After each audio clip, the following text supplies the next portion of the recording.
bring your awareness, your presence,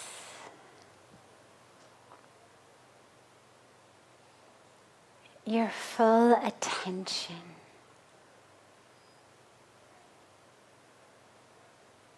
into this moment, right here, right now.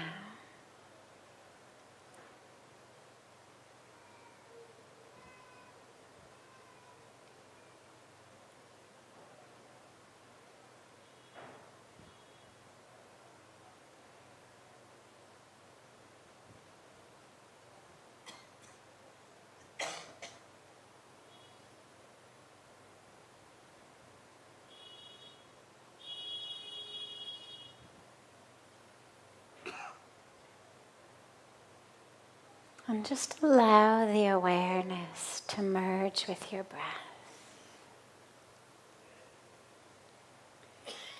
If you notice yourself distracted by sounds or sensations, or the rise and fall fluctuations in the mind, don't worry. It's just the nature of nature. And just gently draw the awareness back to your breath.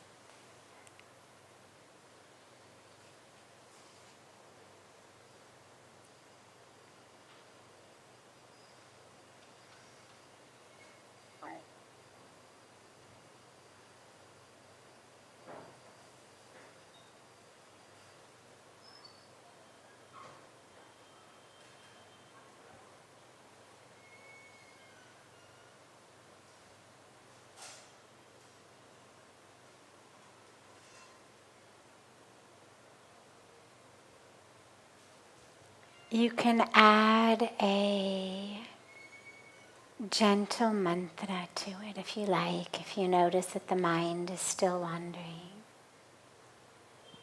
You can add the gentle mantra of so hum.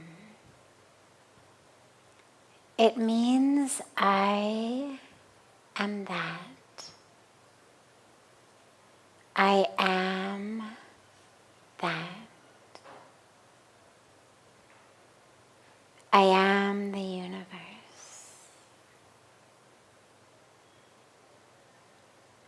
I am the creator. I am the creation.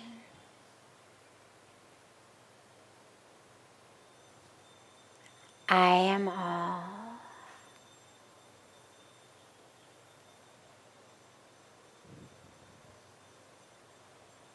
So hum. Just very gently on the inhalations, you can allow yourself to chant silently to yourself. So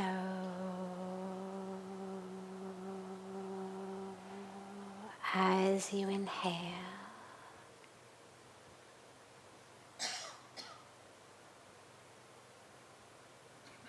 and hum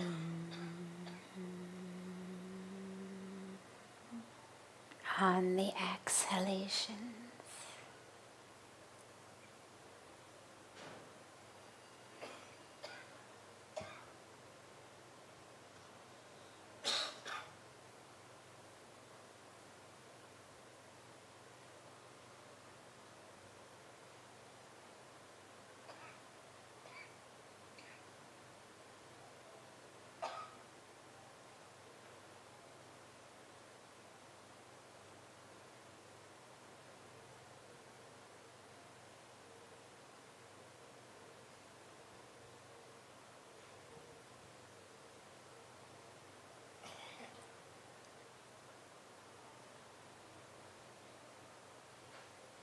If the mind wanders, just gently bring it back to the breath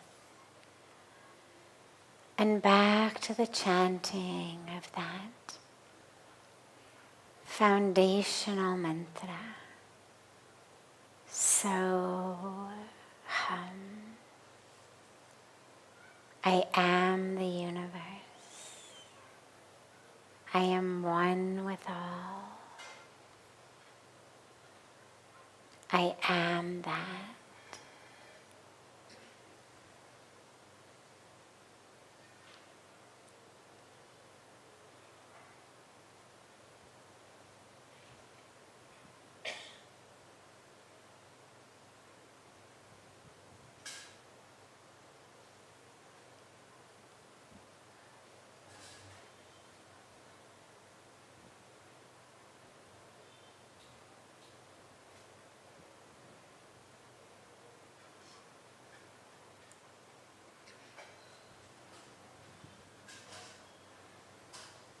Slowly and gently, bring the palms of your hands together at chest level. Gently rub the palms of your hands against each other.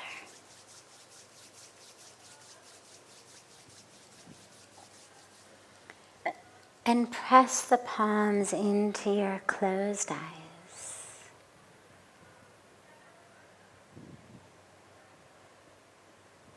Slowly lower the hands and open the eyes.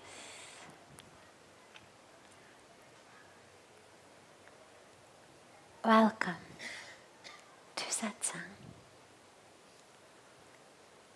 So beautiful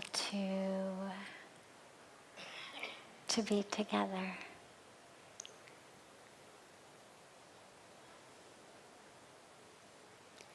As usual, we will begin with a question that's come in advance from our family joining us from around the world.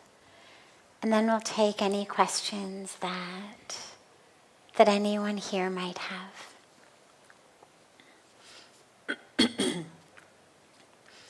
What is the secret to a happy marriage? Sandeep Verma has asked that.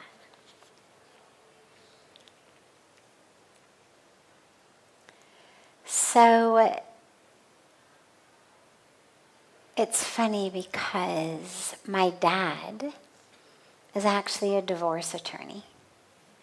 So I grew up listening to stories about people getting divorced and listening to the things that they do to each other in the midst of a divorce. And I remember when Pujya Swamiji and my dad met each other for the first time.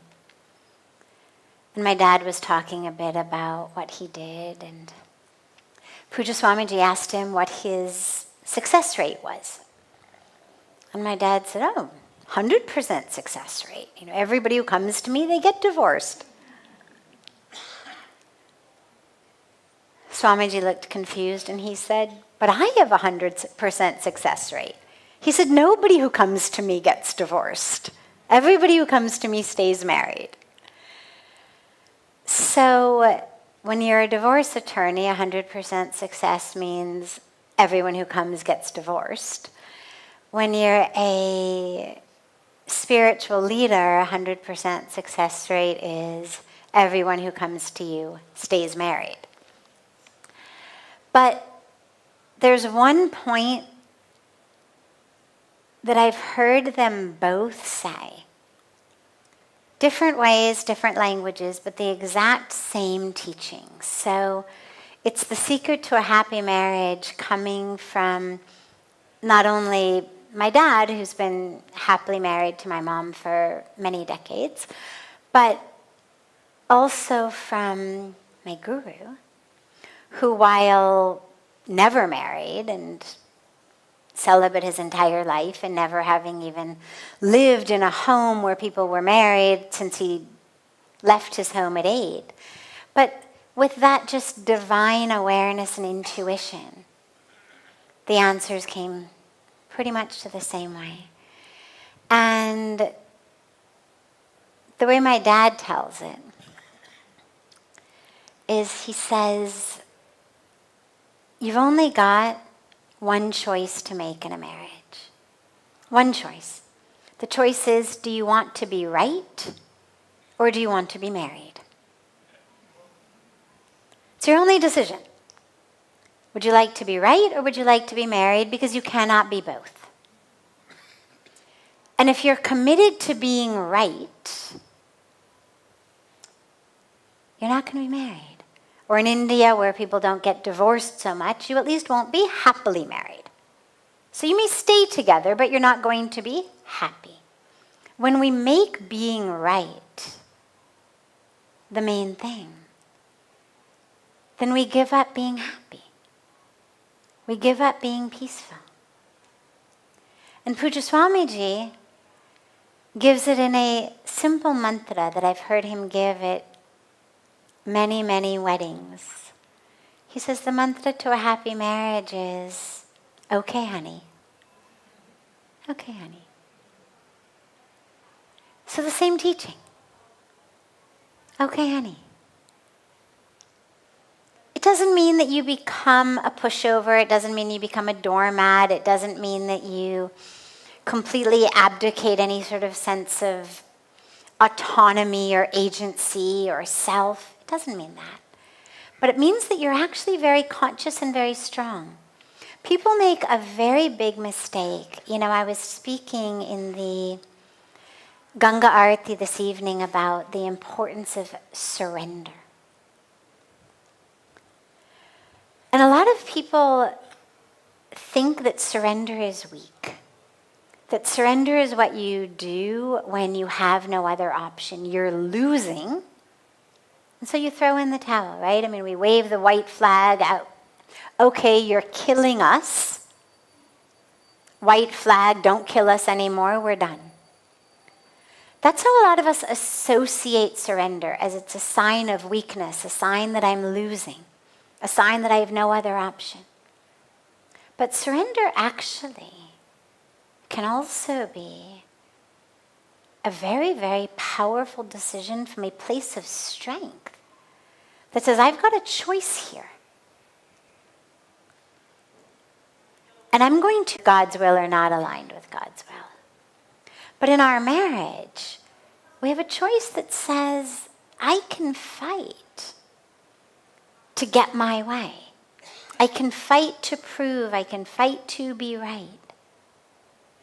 But that which I lose in that fight is actually so much more valuable than whatever it was I was fighting for. I lose the love, I lose the peace, I lose the joy. I sleep on the couch, or I sleep alone in the bed while my spouse sleeps on the couch. My digestion's messed up, my sleep is messed up. Our home environment is messed up. And I lost all of that just to have Chinese food instead of Italian? Or to see this movie instead of that movie? Or to go home or go out, stay home or go out? When you think about the things we fight over. And so I would say the secret to a happy marriage, from what I've gained from both the married divorce attorney and the celibate spiritual master, is be conscious about what you're choosing in every minute and every moment. Is whatever you're fighting for worth it? And there may be times when it is. I'm not saying there's nothing worth ever having an argument about or a debate about or a discussion about. There absolutely may be. But be sure that whatever it is you're fighting over is actually worth it. And wherever you can, choose love. Choose peace. Because whatever else you think you're getting, it's never as valuable as that love. So choose the love, choose the peace in every minute. And I think that should work well. There's a lot of other tips and secrets, but let's go on to another question for now. Any questions that anyone here has? Yes.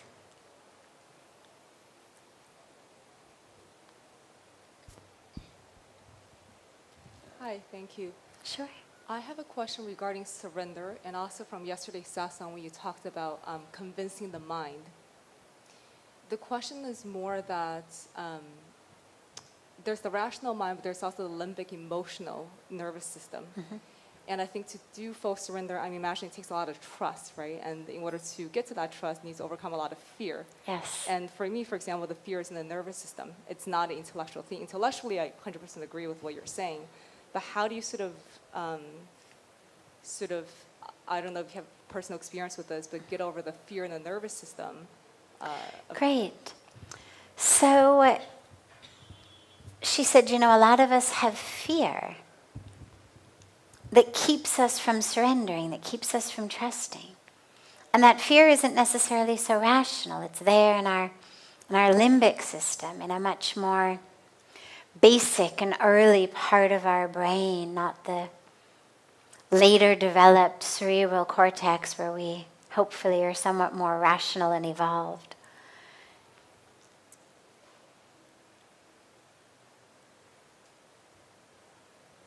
Remember that even though we have different systems of the brain, we've gotten really good at understanding more and more about them as the years have gone by. We can label them, we can say this is what this does, this is what that does. They're all talking to each other. If right now a gunman came through those doors, many things would happen simultaneously. Your heart rate would go way up, your heart would start to beat very, very fast in your chest, your palms would get sweaty, all of the blood would rush from your internal system to your external extremities. It's what we call the fight or flight nervous system, the sympathetic nervous system. The rational brain would start to figure out what to do. Do I fight? Do I flee?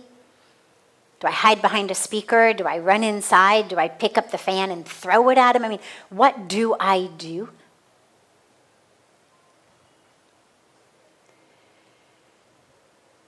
There would be a sense of panic, an emotional experience of panic other than just the physical ramifications of a fast heartbeat or sweaty palms or flushed cheeks. You'd have an emotional response to it, a terror-based, fear-based response. Now, if you also happen to be sitting here with your mother, your father, your spouse, your child, you would also have the thought of, oh my God, my mom, dad, kid, husband, wife. You'd want to protect them as well. Lots of different systems of the brain are working. Some are happening automatically. Some are happening with more conscious involvement. Some of them have physiological ramifications, some of them don't. They've all happened in response to one thing, one gunman coming in here with his gun. And they all interact with each other. None of those things I've just mentioned is separate from the other. My heart is racing. The moment I realize my kid is here, my heart races more. Rational thought, sympathetic nervous system, automatic response. So I give you just that very, very basic example to underscore the point that it's actually one system. And it doesn't actually even end at the brain stem. It actually goes through the spinal cord. It goes into our bodies. As I was talking about the other night, we now even know that our gut is the second brain. So I mean, there's actually ramifications happening everywhere. My adrenal glands sitting on my kidneys are releasing adrenaline. So it's happening all over this system. There is a response, meaning there's communication. They're not actually separate, but they interact with each other. One last example of this. We know from a lot of research that a meditative practice of mindfulness, actually has fantastic results in helping people overcome anxiety, fear, trauma. Things that have become deeply entrenched in this emotional brain, this limbic system brain. Things that otherwise are happening automatically without seemingly my conscious involvement. Practices of meditation actually have huge impacts on them. And they've shown all of this through great studies. Practices of yoga. Practices of just mindful breathing. It doesn't even have to be something with a religion per se. Deep abdominal breathing can counterbalance very, very quickly, like in a few seconds, an automatic sympathetic nervous system response. What we call the autonomic nervous system, that which is automatic, not under our control. But through my breath, I actually can control it. So, what all of this means is that actually you can overcome the fear. That the fear does not exist. That's what I've given you that whole foundation for. You can overcome that fear. It doesn't exist in some isolated, unreachable, untouchable, out of your control part of the brain over which there's nothing you can do. Everything you do, from the thoughts you think to the way you breathe, is impacting your limbic system, your emotional brain. I'll give you a personal example of this. Many of you know this story, but it's a worth repeating story. When I first met Pujya Swamiji, the first time I had an opportunity to actually speak to him, it wasn't the first time I met him, I take that back. I had met him a few times prior in his open darshans, but I never had had a chance to actually speak to him, to ask a question. But that day I did. And I asked him about fear. And he said, "You fear because you don't trust." And I gave him my story. Here's why I don't trust. Here's how I've been traumatized. Here's what's happened to my limbic system. I didn't use those words, but that was the meaning. Here's how I have been severely, irrevocably, I thought, impacted, affected, damaged by that which has happened to me, by the trauma I've been through. And this is why I have a fear response. This is why I don't trust. And he looked at me and he said, "Are you going to take that to the grave with you?" Just like that. Simple question. I was only 25. I said, "God, no, of course not." He said, "So how about your deathbed? Are you going to take that to your deathbed? You're going to give it up a week before you die, a month before you die?" He said, "You're waiting for someone to come in and draw the line and tell you you can be done." He said, "No one will. It's up to you. You can carry this pain, this anger, this lack of trust, this trauma to the grave. You can let it go on your deathbed a week before you die, a month before you die, or you can let it go tonight." It's tonight? He said, "Yeah, tonight. after the Arati ceremony, I want you to go and stand in the Ganga. And I want you to give it all to her. All of the pain, all of the anger. And I will admit something which is very embarrassing to admit now, 27 years later. But in the spirit of total transparency, I thought, there's no way this is going to work. I was a psychology PhD student. Like, we don't give pain to rivers. There's a process. And I was in process. And the process takes a long time. And it's very intense. And it requires a lot of paid professionals. And I remember thinking later that day, thank God. Thank God I come from a world where we have all of these paid professionals who understand the process, so that I don't have to rely on a river to sweep away my pain. But I made a vow that I was going to do what he said sincerely. I knew it wouldn't work.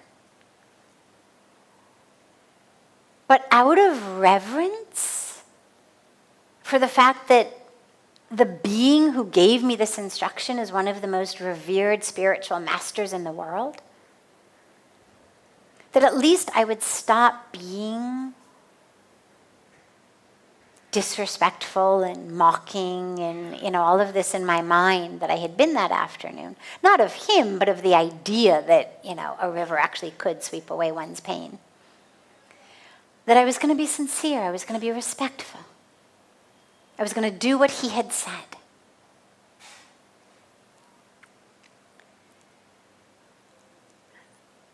And I stood in that river.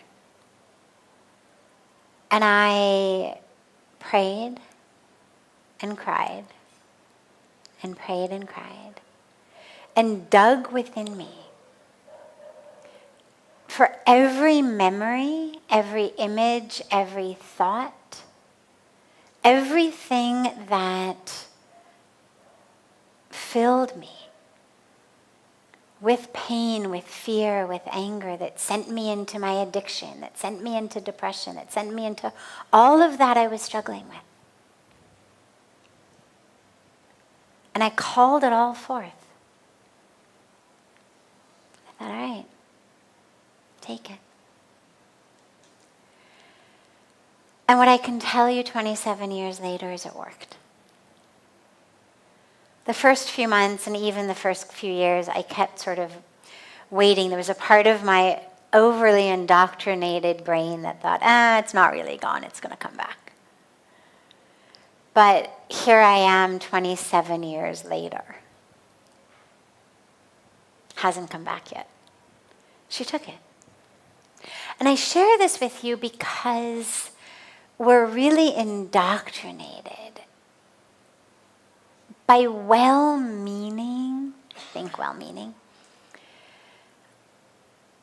modern Western models of health and healing and psychology and neurology and all of this to believe exactly what you've just said.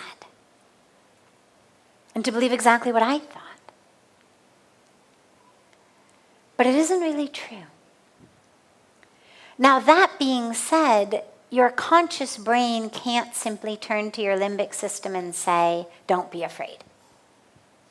Doesn't work, you're right. But that doesn't mean you don't have ways of communicating with it. What we know is that all of our practices, our meditation, our prayer, our ritual, working with the breath,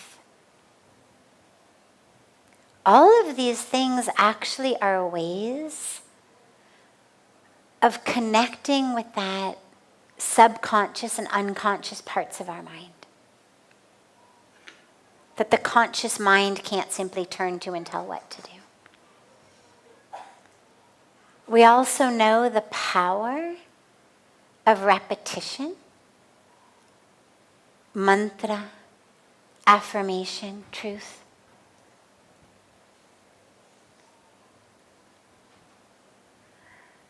And of actually using the mind to free the mind.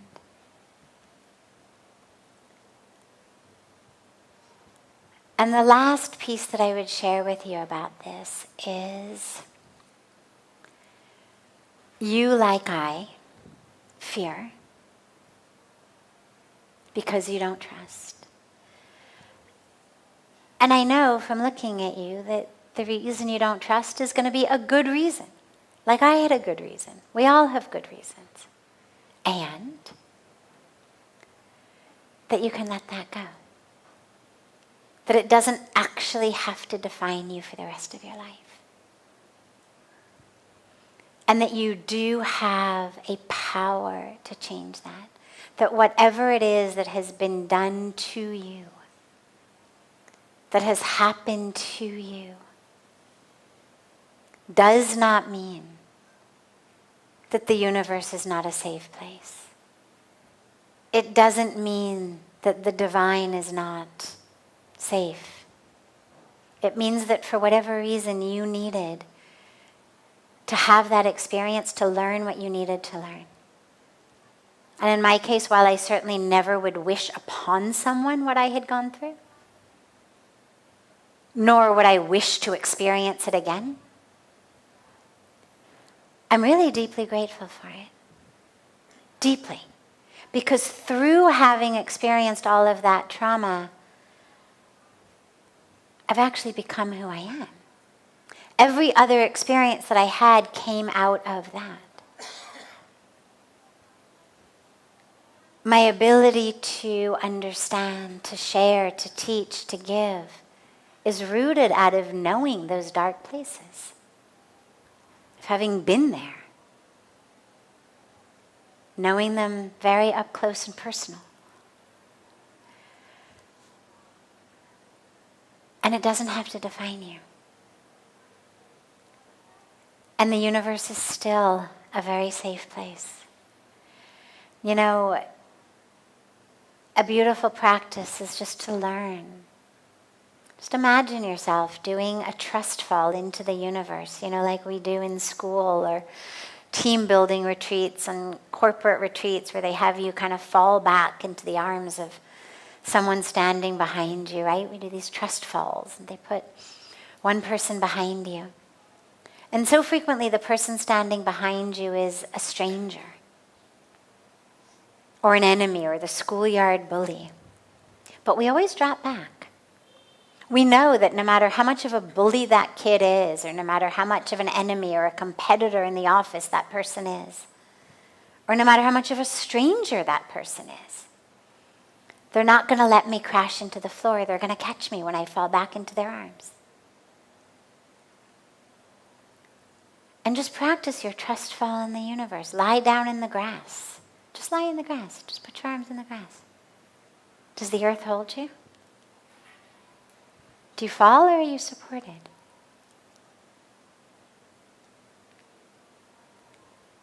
Do it in the ocean. Do it in a lake. Do it in a river.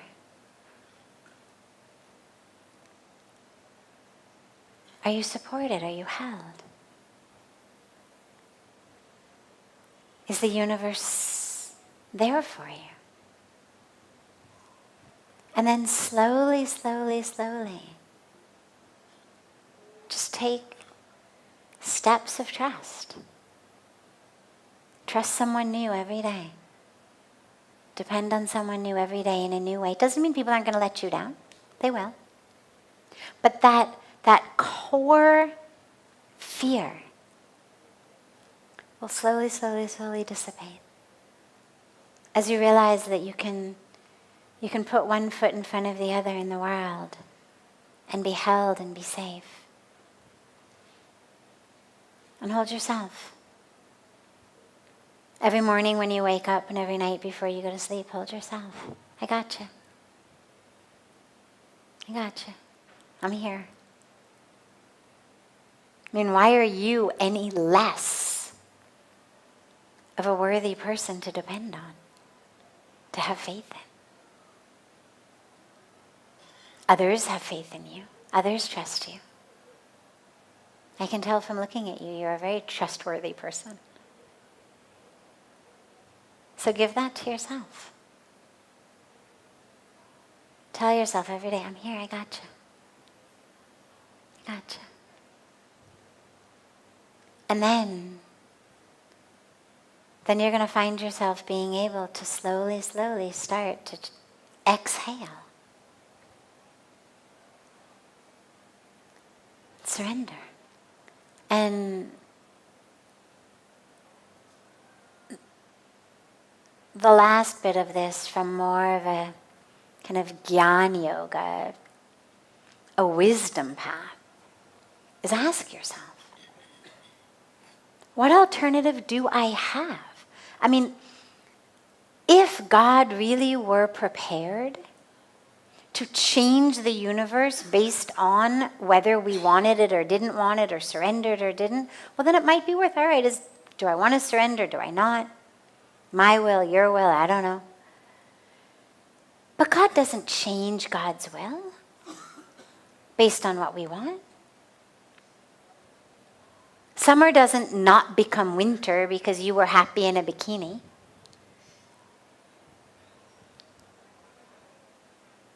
Nature moves according to the way nature moves. The universe moves according to the way the universe moves. People in the universe move according to the way their karmic packages and karmic journeys unfold. And sometimes on our path, we intersect with someone whose karmic package is unfolding in a way that, it's like sometimes you walk down the street and a bird poops on your face. And sometimes it happens in other more hurtful and deeper ways.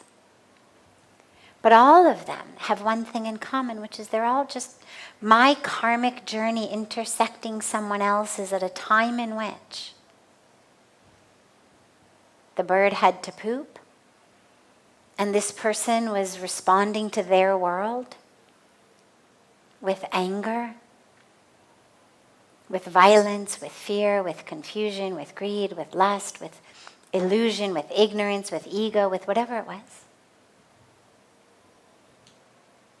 It was an intersection at that time and space.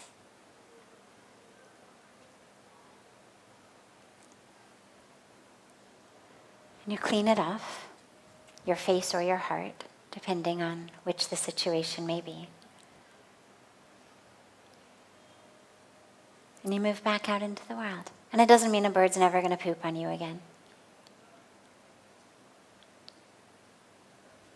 But it means it's worth it if we get to walk in the sunshine. And in the same way, are you going to get hurt again? Probably. And it's worth it.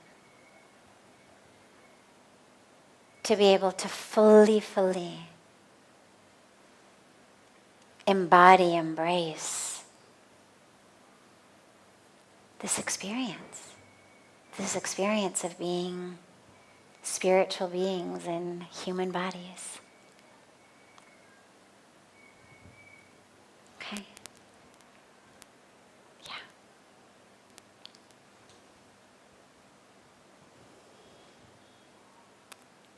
Other questions? Yes.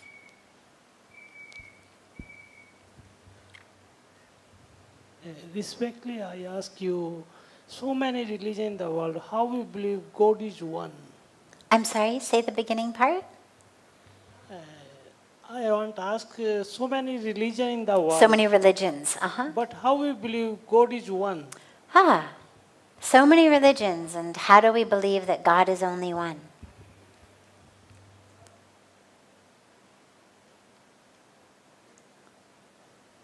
So, take anyone. Let's take you. What is your name? I'm sorry? Naresh. Are you married? Okay. So, you don't have children then. Let's take somebody else. Are you married? Yeah, you sitting next to him. No. Okay, I need someone who's married. Anyone? All right, great, thank you. What is your name? Summer. And Summer, what does your husband call you?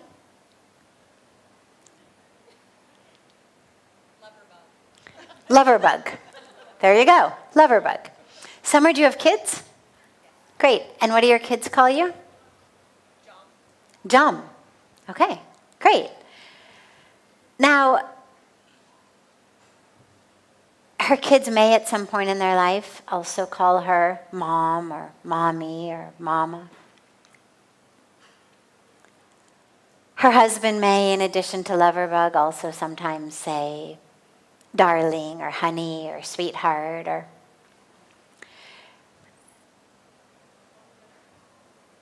What do your parents call you?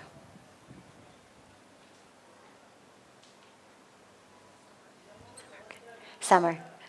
When you were young, I imagine they called you darling. Darling, yes. Okay, now I've chosen Summer because I wanted lots of different relationships. One woman, one little nuclear family, a husband, kids, parents. So many different names, so many different relationships.